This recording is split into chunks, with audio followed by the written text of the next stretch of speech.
This podcast is part of the Batman Universe Podcast Network, hosted by the BatmanUniverse.net.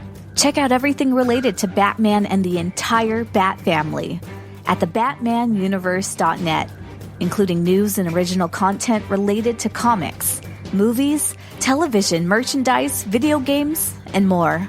Also, check out some of the other unique podcasts that TBU has to offer. Consider supporting this podcast by becoming a patron on Patreon. Even $1 can go a long way in supporting this content that you enjoy. Look for a link over at the BatmanUniverse.net to offer your support now. And now, on with the show. Hi, my name is Peter Tomasi. Hi, this is James Hyman IV. Hi, I'm Dan Jurgens. Hey, I'm Dustin Wynn. This is Jim Lee. Hey, this is Scott Snyder. This is Mark Hamill speaking. This is Kevin Conroy. This is Tim Sale. Hello, everyone. I'm Batman, and you're listening to my podcast. Hello, and welcome to the Batman Universe Comic Podcast, Season 12, Episode 11, Legacy Episode 298.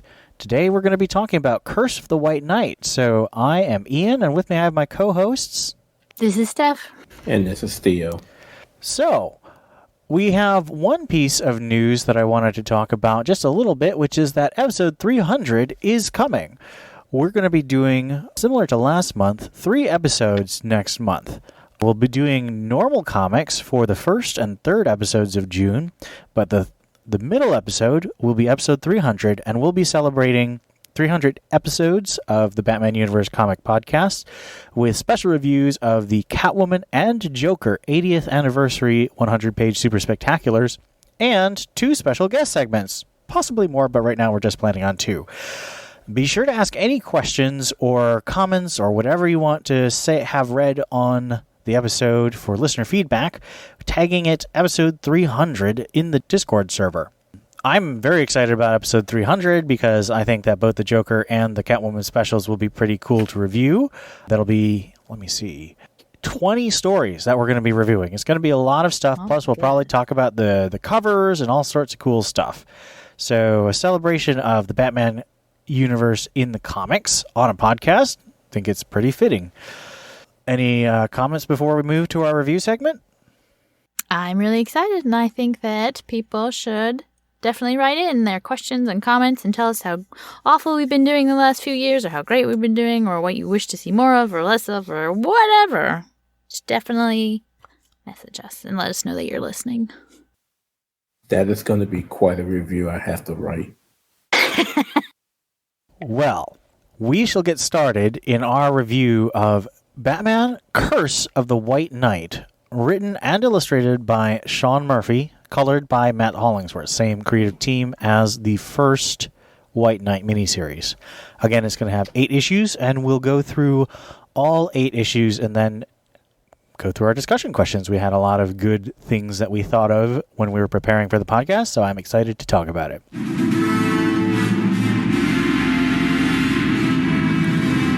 Issue 1. The tale of the Curse of the White Knight begins 300 years ago when Edmund Wayne kills the evil vampire Laffy Arkham in a battle for Gotham Valley. In the present, the Joker escapes from Arkham intent on exposing dark secrets, meeting with Ruth, a representative of a powerful group of Gotham elites. Batman plans to reveal his identity to Gotham and thinks his crusade is over. But the Joker's escape causes him to start researching the battle between Wayne and Laffy. Jean-Paul Valley, an old military veteran, is diagnosed with cancer. Seeking help at a church, he meets Joker, who tells him to save the world by killing Bruce Wayne. Let's get nuts. Tell me something, my friend. You ever dance with the devil in the pale moonlight? What? Issue 2. In the past, Edmund Wayne is rescued from prison by a priest claiming to be part of the Order of Dumas, taken to America and trained to be the Order's weapon. In the present, Ruth visits Bruce and tries to blackmail him into giving up his plan to reveal the truth about Batman. Jim Gordon runs for mayor, but his campaign is derailed by the Joker. In the face of Bruce's defiance, Ruth equips Jean-Paul in his assassination attempt on Bruce. Batman discovers that Harley is pregnant with Jack Napier's child and returns to the Batcave, only to be caught in Azrael's trap as Wayne Manor explodes above him.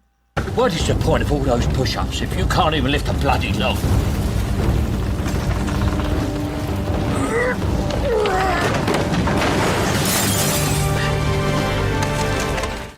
Issue 3. Batman survives Azrael's first attack, revealing his identity to the GTO and Harley to recruit them in his plan to fight back. Joker, back at Arkham, finds out about Harley and Jack's babies, but it can't bring Jack back. As Batman and Harley dig into the secrets of Edmund Wayne, she goes into labor. Meanwhile, in Azrael's second attack, he kills Jim Gordon. I'll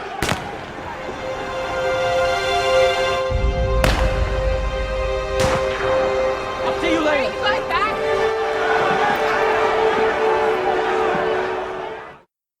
Issue 4. Barbara and Batman mourn Gordon as Montoya takes over the GCPD. Leslie Tompkins gives Batman Edmund Wayne's journal as Barbara and Bullock seek revenge against Azrael. However, the attack ends in disaster as Batman tries to stop Barbara from murder, but as a result, she is severely injured. Oh, man. Lie still. Call an ambulance. Dad. Barbara? Issue 5.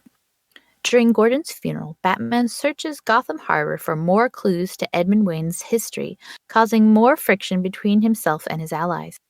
Harley interrogates Joker, but without Batman, Jack is able to push through Joker's hatred and talk to his wife, uncovering more pieces of the Wayne past. Azrael kills Ruth and a huge number of Batman's villains, claiming the title of Batman. We both know that I have to kill you now. Issue 6. Joker joins Azrael as Batman tries to keep Harley safe. He then visits Jason Blood, a knight of St. Dumas, who tells him that the priest who recruited Edmund Wayne was actually a heretic of the order who corrupted Edmund's morals. However, before he could learn more, Harley calls him for help as Joker has stolen the twins. Batman takes her back to Arkham, currently a war zone, and she faces Joker herself as Batman fights Azbats. Joker and Jack war for control of Joker's body, but in the end, Harley is forced to kill them both, at Jack's request. See you in hell.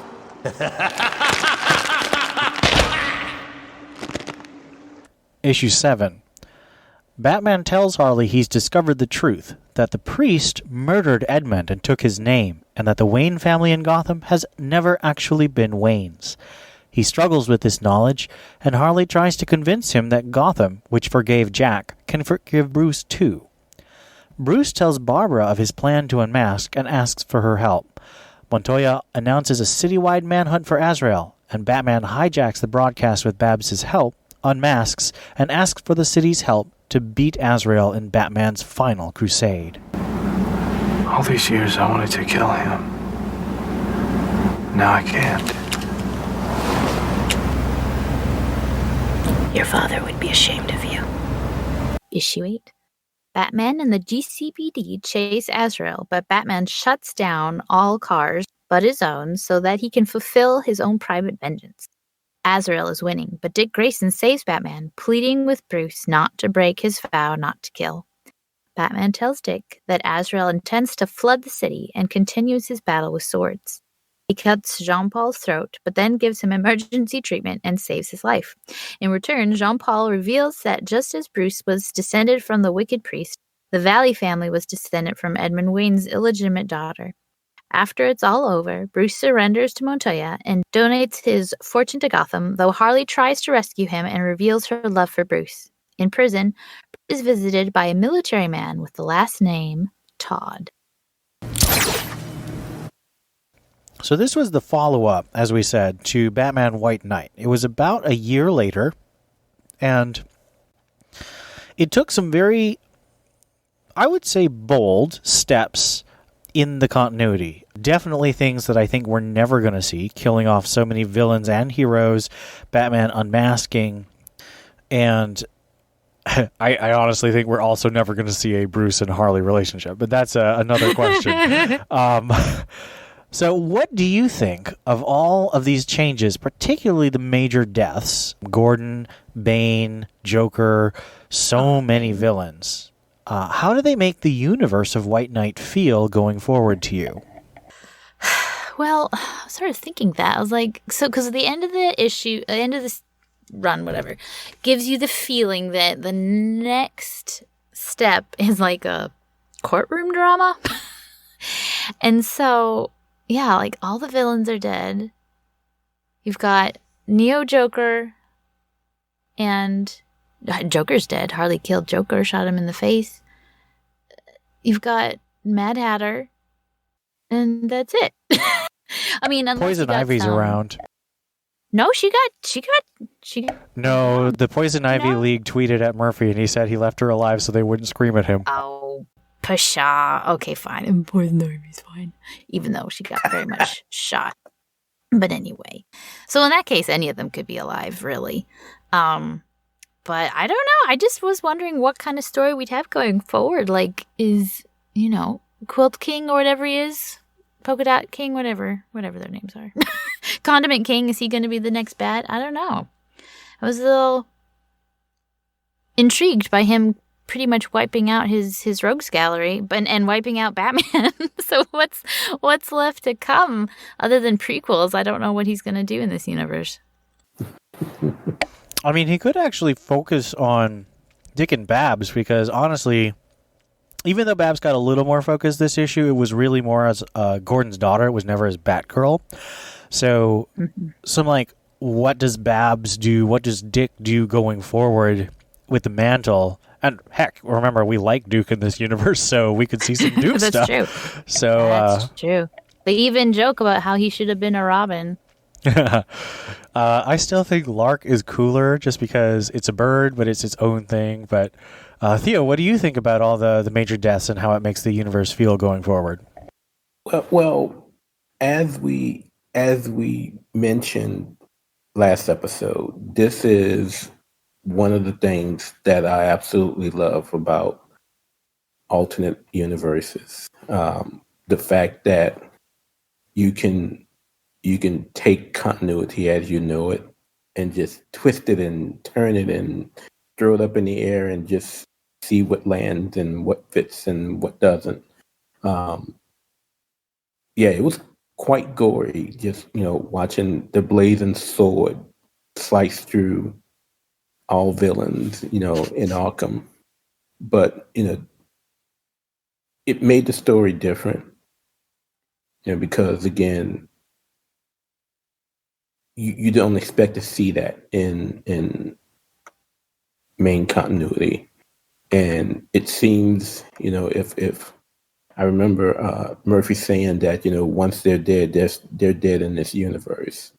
So, we probably won't be seeing these guys again unless there's some type of flashback. But, call me weird, but I absolutely loved it. Yeah, no, I'm looking at Ivy is fire sorted through her heart. Unless she... I didn't think that was... I thought that was someone else, because didn't she have the name Sutton? Zoom in enhance. It looks like Harley. She has red hair, and she's female, and, that really narrows it down. Yeah, I'm looking at a floppy, so I can't zoom in. I mean, I am not a Poison Ivy fan per se, so I don't really care if she's dead or alive. I just know I saw Murphy talking on Twitter about it. You are correct. It does say Sutton on her thing, but she looks... I don't even... Who's Sutton? Why does she deserve her own panel? Cause death and destruction. If it was before it went to printer, they're like, crap, people are going to get mad. Take out Isley and replace it with something else. That is quite possible. My own answer to this question is I feel like this leaves the universe feeling kind of empty. Yeah. Now, if he does focus on non-Bruce characters, particularly Dick and Babs and Jason Todd, I think you could actually fill that up, because there's plenty of villains who are more focused on those characters rather than Batman directly. People like Calculator and all the Bloodhaven villains for Dick, and Jason's had so many adventures that you could easily have a lot of different villains that come up. But killing so many of the big name, the brand name villains. I read a really great essay by what's his name? He's a guy who did the webcomic DM of the Rings.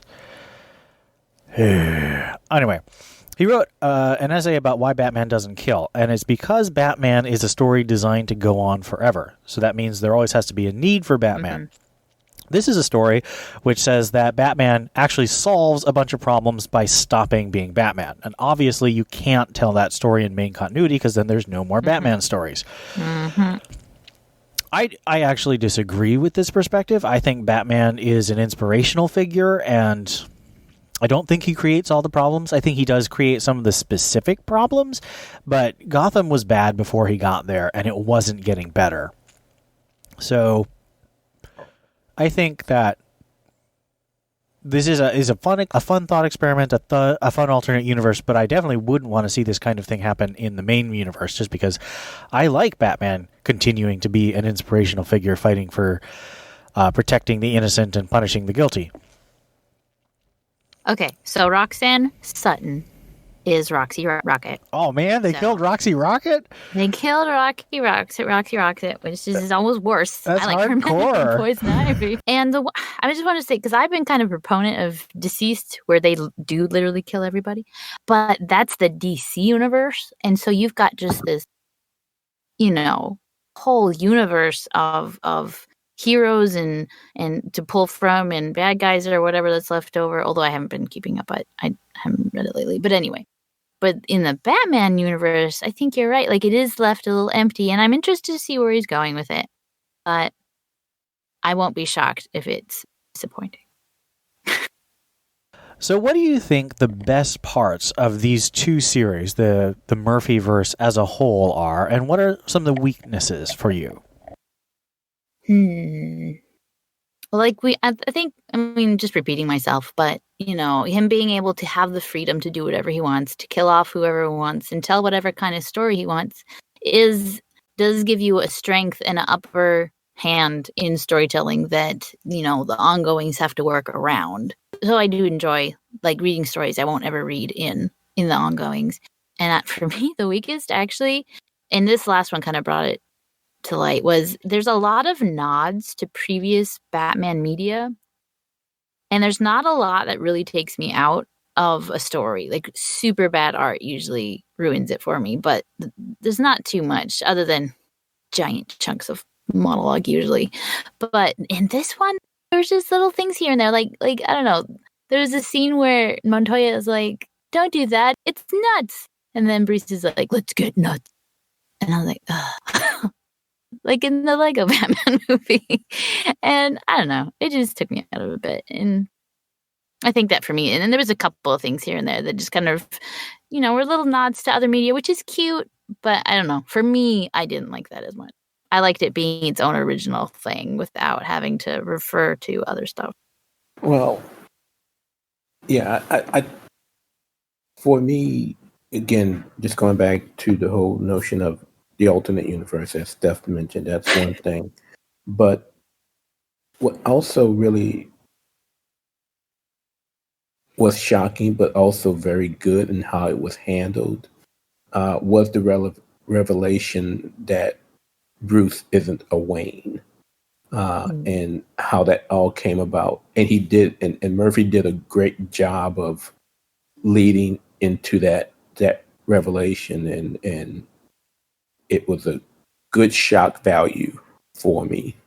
The weak part for me, and we kind of talked about it offline before the episode, was how certain characters were portrayed. And my biggest quip was how Jim Gordon was handled.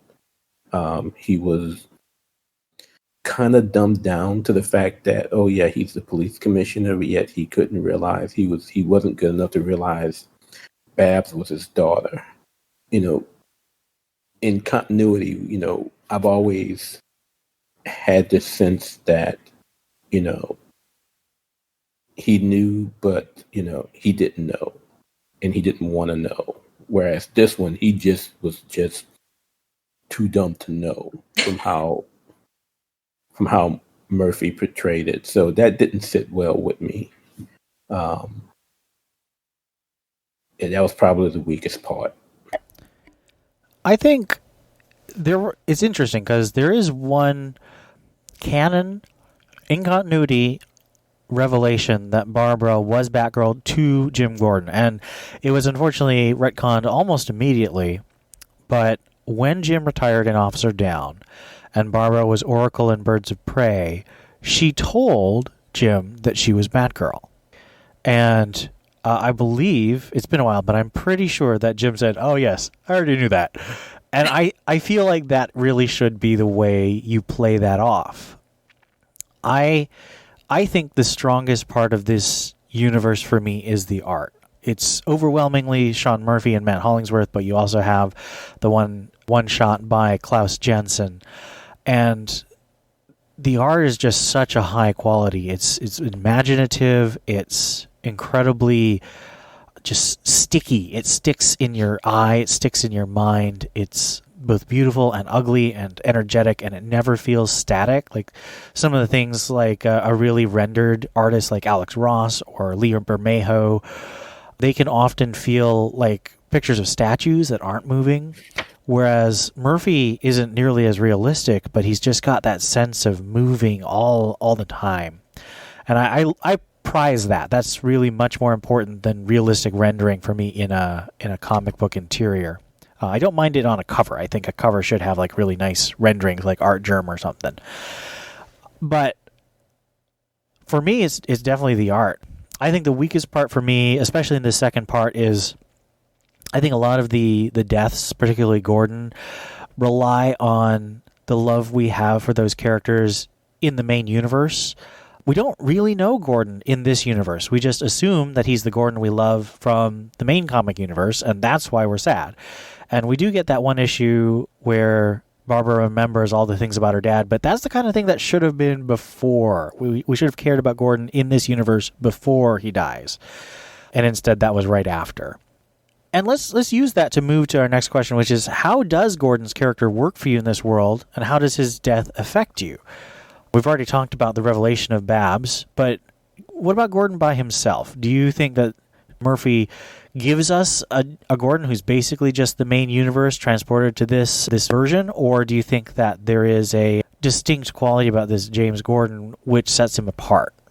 Well, we barely get to know him. I mean, like you said, other than the few flashbacks we get later, like he's dead by the second issue.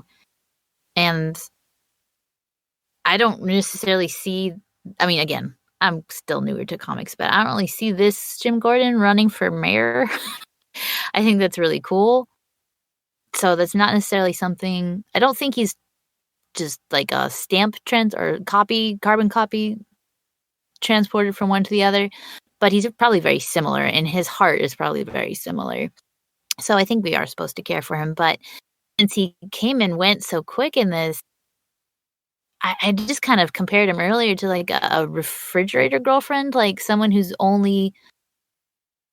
only meant as a plot device. And in this one, he just was there and gone so quick. They just established him as trusting Bruce, their compatriots, and then he's dead. And that's meant as a blow to Batman. Like if it had been portrayed as if Gordon had become mayor, he could have actually done some serious, which I guess they touch on that a little bit. But in the end, the main thing is just take something away from Batman. And it makes me a little sad because I think a lot of characters, need to be their own people, their own thing. And in a limited series, you are just limited on the amount of space and time that you have to tell a story. So you do have to work with what you've got. But it just did make me a little sad that he just really seemed to just be a plot device in this one. To me. That's how I read it. Yeah, even if we throw in the 8 issues of White Knight, where you see him a little bit more, throughout the 8 issues, and he does have those leadership qualities, but he also has that fatherly quality. Right before his death in issue 2, he says, tell Barbara that I'm proud of her and I love her. But I guess the best term is kind of how Steph mentioned, almost like a plot device, especially in Curse of the White Knight. And again, he's only there 2 issues, not counting the flashbacks. So it's hard to really put a finger on it, other than the fact that he wasn't that good of a cop to know that his daughter was Batgirl standing right next to him. To be fair, though, he does degrade him. Not degrade, what's the word? He does put himself down for that. He's like, dang it, I'm the world's worst detective for not seeing this. I think I mostly just agree with you two. I think you guys have done a great job of sort of I think he's kind of a weak point, because River sets up some really great situations. Him finding out that Barbara is Batgirl, and him running for mayor. I think those are both. You could do a whole miniseries on just those concepts, Yeah. And those are gone in an issue, and then he dies. It's like all the potential is just to serve the story. And I understand serving the story, but I feel like you shouldn't introduce ideas that are that interesting to just throw them away. It sort of leaves me a bit unsatisfied with that part of the story. But I love Jim Gordon. He's one of my favorite characters, and I think there was just so much potential here. And of course, he looks awesome, because, as I said, the art is the best part of this series, and that is with every character. And Jim, well, with maybe one exception, which we'll get to, but I think James Gordon just looks like a grizzled, edgy but honorable cop, and he just looks great. What do you think the time frame of this story is? Do you think it's contemporary, like, roughly late 2010s? Or do you think it's a past period, because you do have things that hint at it being in a previous era? And of course, it references things like the Batman '89 movie. Given that Mr. Freeze was a child in World War II in the Von Freeze one-shot, please subscribe to Patreon to find out more of that. Do you think that this should be seen as he's a normal older adult, so this might be 70s or 80s? Or do you think that his experiments have given him a longer life, that he's frozen in place, pun intended? Well, I did kind of pay attention to that, because I was curious, and it did seem like he had some kind of age stopping. I don't know. There was something about his age not being quite right, but once he took the helmet off, I think he was aged up to his normal self, and he was still alive. And World War II ended 75 years ago. So, it's possible that it's contemporary, but golly, I was just looking at some of the art, and some of the computers that people are using have floppy drives on the desktop. On the desktop. And when's the last time you saw someone with a horizontal desktop? They're all vertical under the desk. So why we don't call, anyway, whatever. And so I just don't, and none of the technology really seemed all that advanced. They had GPSs, and they had laser guided batarangs, but there was nothing all that new. That this is fairly, not ageless, obviously, but, this could be 90s, which is an interesting time to put it, late 90s, early 2000s. I don't know why he picked that time, but I think that's interesting. Yeah, I'm kind of thinking it's probably 80s, 90s. And the only reason why, since Steph was talking, I was flipping through pages, and in several issues outside of the Batmobiles, a lot of the vehicles seem more boxy than today's vehicles. So I'm guessing it's kind of more in the past than being contemporary. which I think is fine, especially considering Freeze's role in the overall story, going back to Volume 1 as well as the Von Freeze one-shot. But since Steph initially brought it up offline, and again, a few minutes ago, I just started scanning the pages, and for some of the vehicles that I did see, those cars were primarily, more boxy, which was kind of the thing back in the 80s, early 90s. So I could see it being in that time frame. And I think I like that. I like it when it's more about, not that there was much detectiving in this at all, but when it's more physical instead of digital, I like that. Instead of, I did a scan, now I know who did it and where he was and blah, blah, blah, blah, blah. It's like, oh, well, that's boring. If you have a computer that can do it all, you're not the world's greatest detective. Yeah, I like that. So, what do you think of the Bruce-Harley relationship? Is it cheating to have a female Joker have a romance with Batman, or do you think that this is a fun path forward for this universe and these characters? I don't think I've ever thought of Harley as a female Joker. Like, I know that's kind of what they had set her up as, sort of, his henchman-ish. I don't know, maybe it's because I came in so late to fandom that I just see her as her own person. And so for me, it wasn't, like, cheating to get Joker and Batman together in a moderately acceptable fashion. But I thought it was kind of cute. It developed semi-naturally. It is a little weird that she's already kind of confessing her crush a little bit before her husband's even, like, dead. So it was a little awkward. Anyway. And they're holding hands not too long after. Oh, they were, like, touching. They were doing their, like, I guess that's not a Jack Rose thing because they were on the same side of the glass. But, touching hands through the glass. It was cute. I think it's weird. As a lifelong Batcat shipper, it doesn't bother me too much just because it's so weird. But I'd be interested to see where it goes. It's definitely nothing we'd get in continuity. So, hey, if we're going to get it, this is the time and the place, right? And it's definitely possible to happen. Jack is no longer in the picture. He's dead. Mm-hmm. And, Holly, I guess, has had her time to grieve over it. But the seeds were definitely planted far before she pulled the trigger, with the conversations that she had with Bruce, and the fact that she was always just so comfortable when he was around. There were several issues where, he was in her place and she was in the bathrobe, and I've never seen Harley as a female Joker, but then again, I'm also not a huge Harley fan, so I've never, really analyzed that question too much, even from a main continuity standpoint.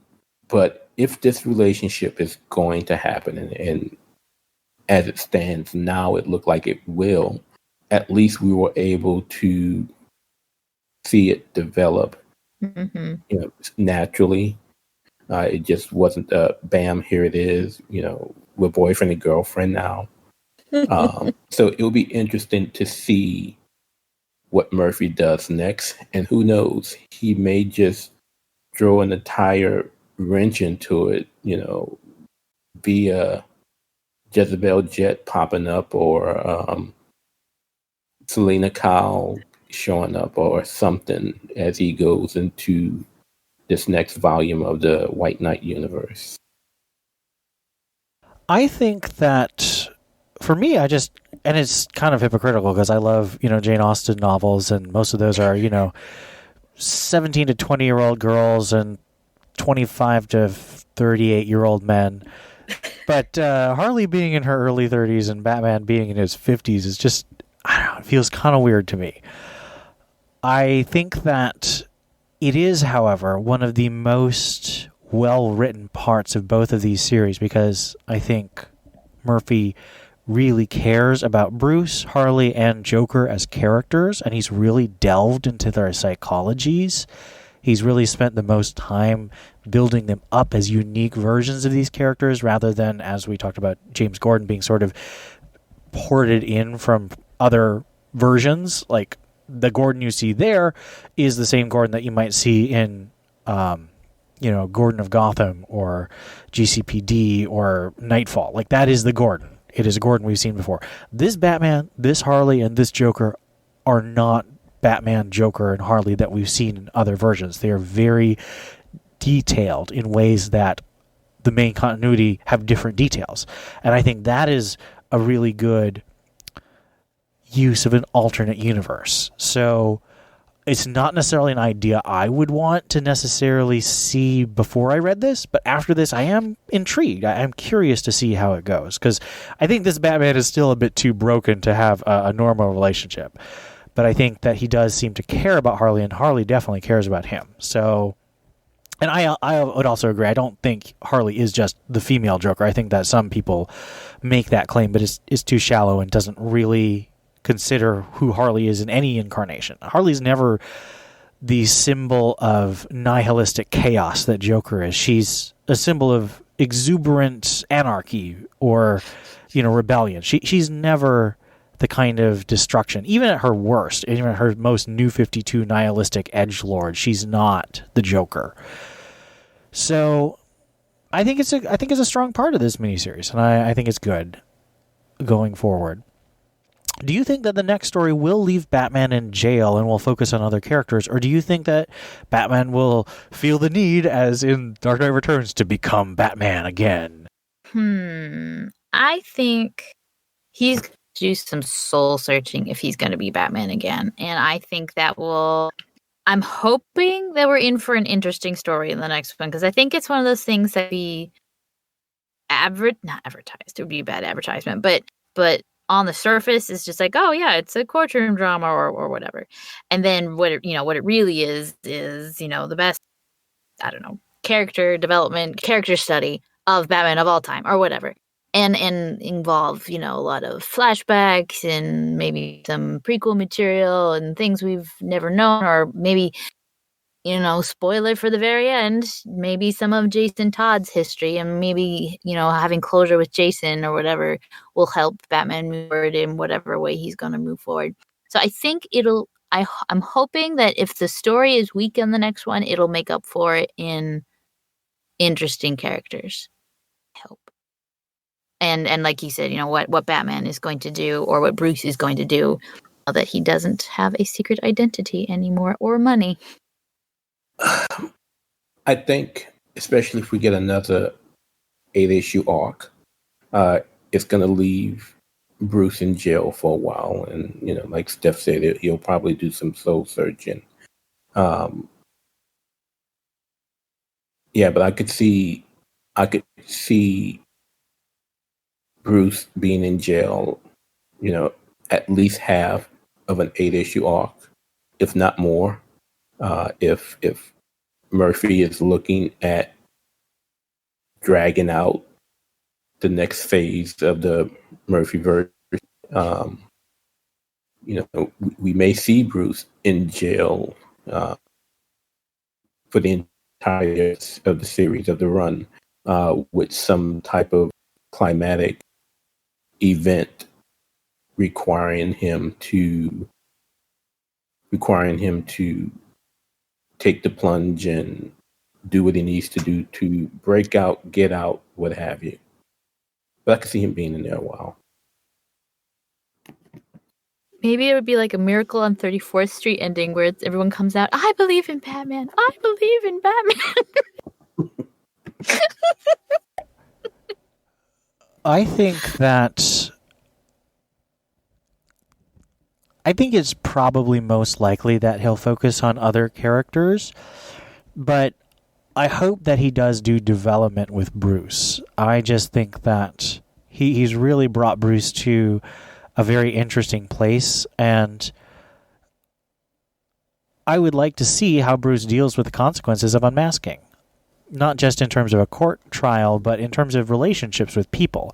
Like, obviously the Foxes probably already know, but, the other Wayne Company employees and board members and executives and his business rivals and all the other elites that Ruth led. I think that seeing those consequences would be an interesting story that you obviously could never get in the main universe.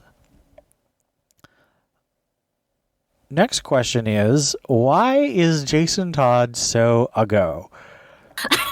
And that is my phrasing of another co-host's question. It was my question. Because Jason's my sweetie. Like, yeah, I know Dick's supposed to be, oh, check out that butt. Or check out that arse, or whatever that line is from Hot Fuzz. But, I've always loved Jason because he's such a rebel and he's so cool. And then you get to the last panel of the last issue and it's like, ugh. Time has not been good to you, man. He looks like, I don't know. We kind of guesstimated, right, that he's probably in his late 30s, but he definitely looks way older than that. And I just got so excited because in the panel right before, you see the shadow of the two people on the left. So the two people on the left are Jason and Bruce in his prison outfit, whatever uniform. But their shadow is, the Boy Wonder and Batman. It's like, oh, it's Jason. And then you look at him and you're like, oh, he has no hair. Where's his pretty hair? Which was one of my big issues with the Red Hood Outlaws when they shaved his head. I was like, oh, why did you do that? Oh, no, it was Dick that shaved his head. Or did they both shave their head? They both shaved their heads. They both shaved their heads. And Kate shaved her head, too. I was not a fan of any of these buzz cuts. I just don't like buzz cuts. Remember, there was a reason I stopped reading. But it's like, where's your pretty hair? Anyway, it's very, very shallow. And I get that. I know that. But it's comics. I want to enjoy looking at it. And Bruce has pretty hair. Bruce is in prison. Why can't the younger man have pretty hair? Whatever. I guess he's in the military. They're not allowed to have pretty hair. Because Jason has been off to war. Off to war. I know. Yeah, I just think he's a war-torn character, and I think we'll get more of that backstory as Murphy moves along. But he just seems like his time in the military hasn't done him any justice. Mm-hmm. I mean, you commented off air that he seemed really weathered, and I think this Jason, since Batman is in his 50s, this Jason could well be in his 30s, maybe even his late 30s, because he was the first Robin, I believe Murphy has said. Dick is actually the second Robin. And so Jason is older. He has been through a lot, and I think there's definitely story justification. I personally have always thought that Dick is the prettiest Robin. Tim is sort of normal, handsome. Damian is, the genetic marvel of Talia and Bruce combined. And Jason's the most normal, to me, in my headcanon. Of course, it changes from artist to artist, but that's just the way I've always thought. I don't think he's necessarily supposed to look quite as beat up as he does here in Curse of the White Knight.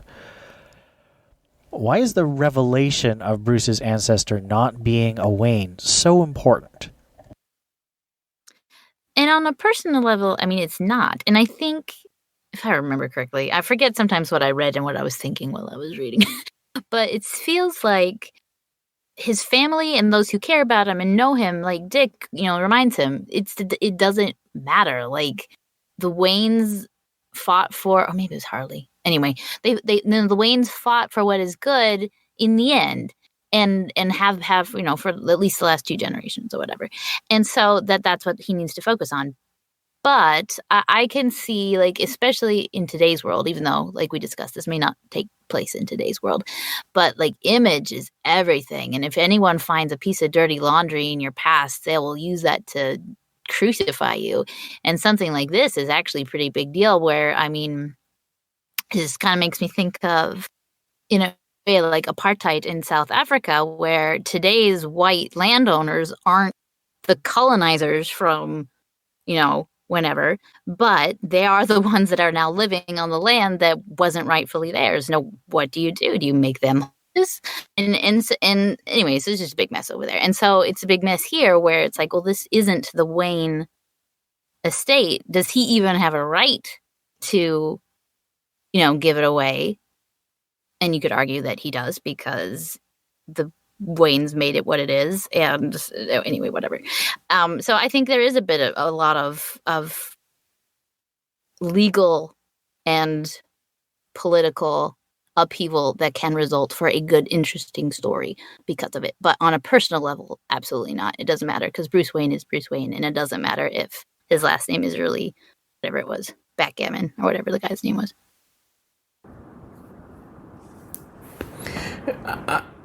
I personally think that this was just Murphy's way of throwing a huge monkey wrench into the entire universe. Have some type of event to add some shock value to the overall story. I don't know about anyone else, but when I got to that page and I see, I'm Edmund Wayne written in blood, and I'm like, holy crap, what am I seeing here? And I think that's what Murphy was overall just trying to do, just try to bring some shock to the story, some climax. This was it. This kind of brings everything to a head now. This revelation that, my family has lived a lie all these generations, and how do I handle this? It was a great revelation. I have no qualms with him throwing the Murphy universe, the Murphy Batman universe, on its head the way it was. What do you think? I think that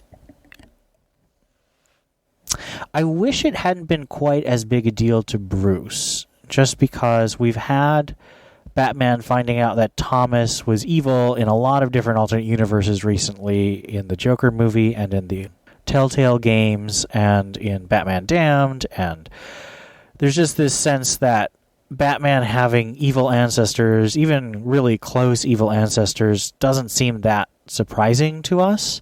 I think maybe the idea of a court battle between Jean-Paul, although I don't think Jean-Paul has any family, so I don't know if you could really have a big court battle of who really owns the Wayne land, the Wayne fortune, especially since Bruce gave it all away. So I don't know. It felt like one of the weaker parts of the reveals to me, just because I don't see how it matters. I mean, I'm entirely on Harley's side. I don't see why Bruce couldn't just say, that happened in the past. I've always lived my life trying to be the best I could be.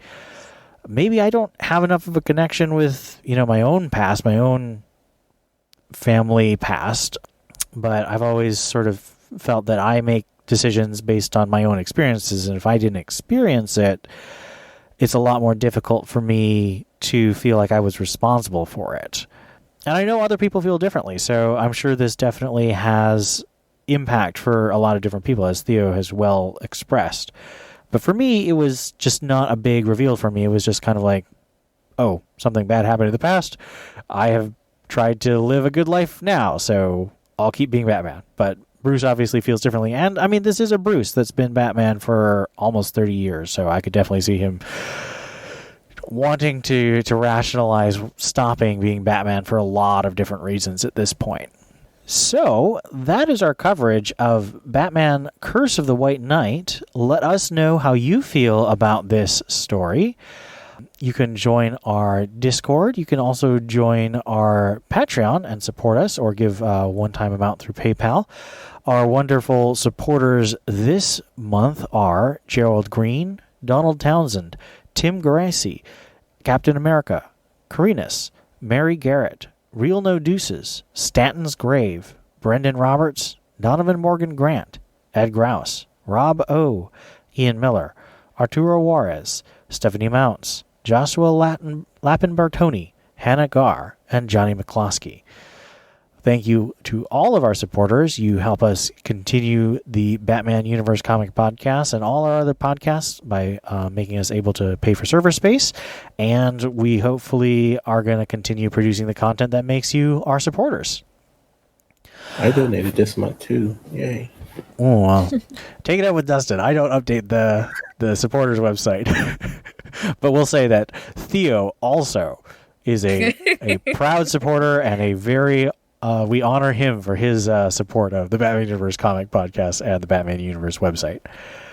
We're going to do a little recap bumper to sort of catch you up to speed on what the last few comics have been, both in Detective Comics and Batman number 91. So Detective Comics 1021 and Batman number 91, in preparation for our next episode where we get back to our normal comics and leading again to the Batman Universe Comic Podcast, episode 300. So, Theo, give us a quick recap of what happened in Detective Comics 1021. So in Detective Comics 1021, we see the continuation. This is actually part 2 of the story arc with Two-Face, Bruce and Two-Face, and Two-Face is now the leader of this cult. Who is the cult of the coin.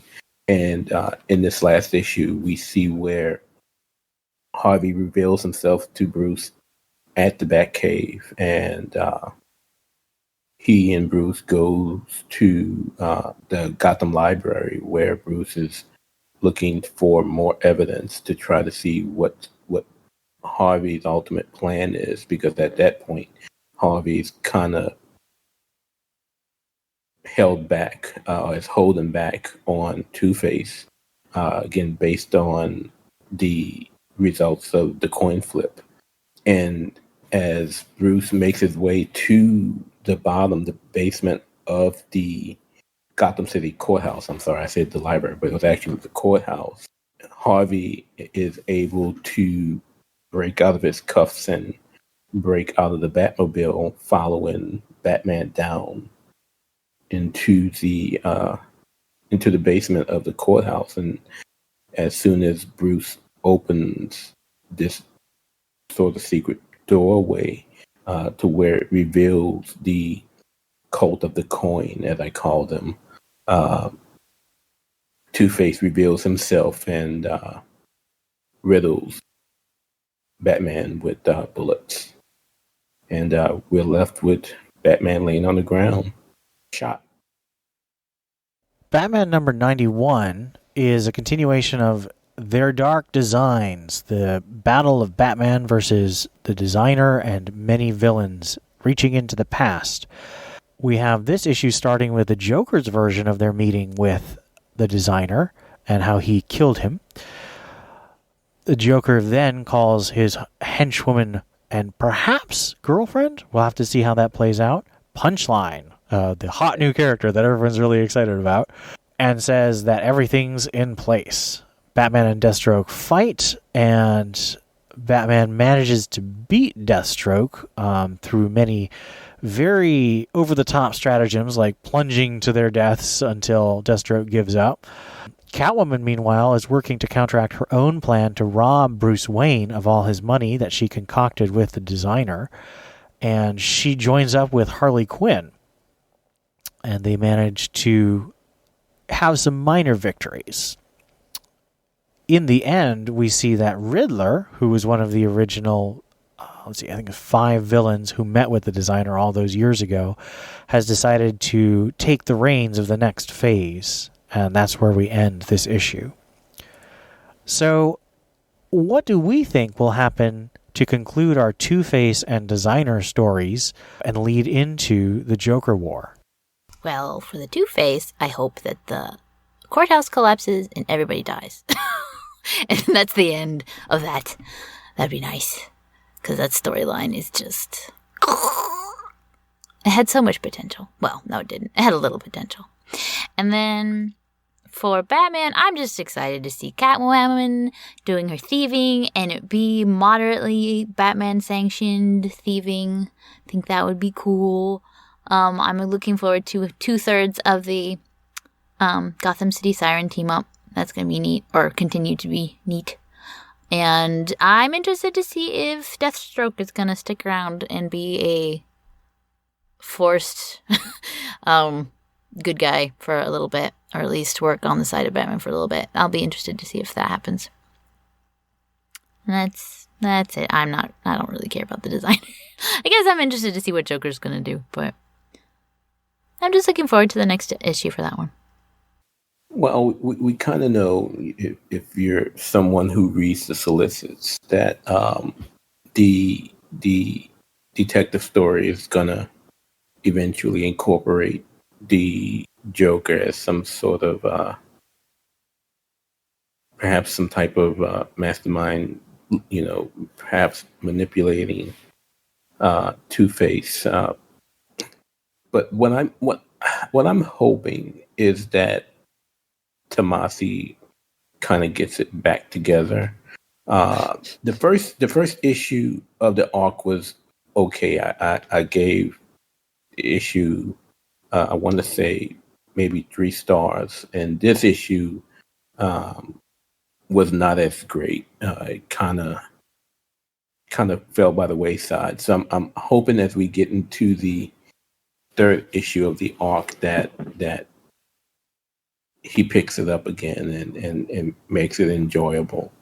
And we shall see as it leads into the Joker's appearance and then eventually into its role as a Joker War tie-in. For Batman, I am hoping to see a little bit more about Bruce's reaction to Catwoman's plans. When we saw where at some point, Selina reveals her plan to rob the Wayne fortune, and Bruce, revealing, "Oh yeah, I already knew that." But we never really saw the effects of that. If we looked at that cover from that issue, it was gonna tear them apart. But we never really saw that happen. I would like to see just how JT continues this designer arc, and if we truly see him make the designer a formidable villain that won't be easily forgotten once it's all said and done. Although it's possible that he may just wash away, since most of the times when you're hearing people talk, or even when you hear JT talk, it's a lot more about punchline than it is about the designer. But I hope we see the designer become a truly formidable villain that will make this arc worth it as it leads into Joker War. I think those are good thoughts. I'm definitely not super invested in Two-Face leads a cult, just because we've seen a lot of cults before. And obviously this can't be too big of a plot line unless Tomasi threads it into Joker War, which he could, but it feels like kind of an awkward segue. So I feel like it's going to get wrapped up pretty quickly. The designer thing, obviously the Joker stuff is leading directly into Joker War. But the designer, I think also, like Two-Face, is going to get wrapped up pretty quickly. I've liked the character stuff we've gotten between Batman and Catwoman and Batman and the villains, but none of it has been like super memorable. So I think, I don't want to say they're both filler arcs, but they kind of are both filler arcs until we get to Joker War. I'm not quite sure why they didn't just start with Joker War, although I think they're probably glad they didn't now, because it would have been interrupted. Mm-hmm. But I mean, it could be interrupted again depending on how things go. So we don't know. And it's interesting that maybe Nightwing might be the most interesting of the Joker War tie-ins, simply because it's already been hinted that Dick is supposed to return during Joker War. Yes, I'm looking forward to that very much. I need to go back and catch up again. Catch up on which? Time. Nightwing, because the end of Rick is coming. The end of Rick is coming. Poor Rick. I mean, as you know, I think that it's fun to read. Jurgens is doing a good job, but if there was ever a filler arc that should not have been fillered, it was the Rick storyline. They should not have wasted. It's all going to be reset. I mean, no one is going to refer back to the time of Uber Rick and think, "Oh yes, those were the days that we really want to remember as Nightwing." Yeah, it's. I mean, we had Uber Rick for what, about a year now? Over a year. This is super heavy with slightly better writing. I'm like you, as we like Ian, as we see Uber Rick's timeline slowly coming to an end. The story has gotten a little better, more tolerable to read and follow. And as we get closer to Dick's return, I'm definitely going to be picking it up and reading those pages to see when and how it all happens.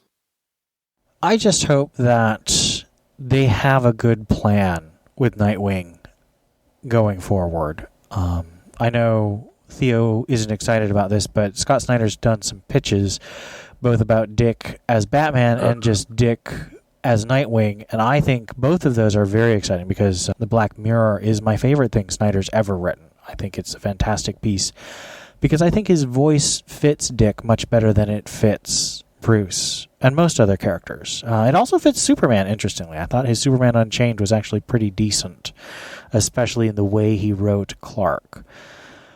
So I think that whether they go with Snyder's plan or someone else, I just hope that they don't give us sort of a jogging in place Nightwing going forward. I think that we need to have a writer who has a very interesting multi-year plan to make Nightwing an exciting title again. And I normally don't say that because I think Dick has always had a title and I've generally not been super interested in when it wasn't Grayson.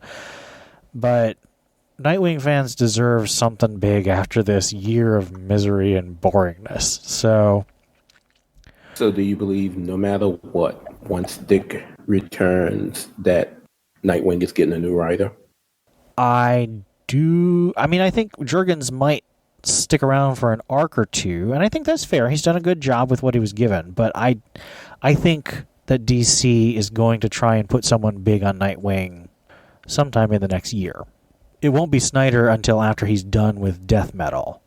So Jurgens might actually have a full year, but I think they're going to try and do something big with him. And I hope they do, because I think that the Bat books, other than Batman and Detective, have been kind of lackluster. Well, Detective, too, has been kind of lackluster for the last couple of years.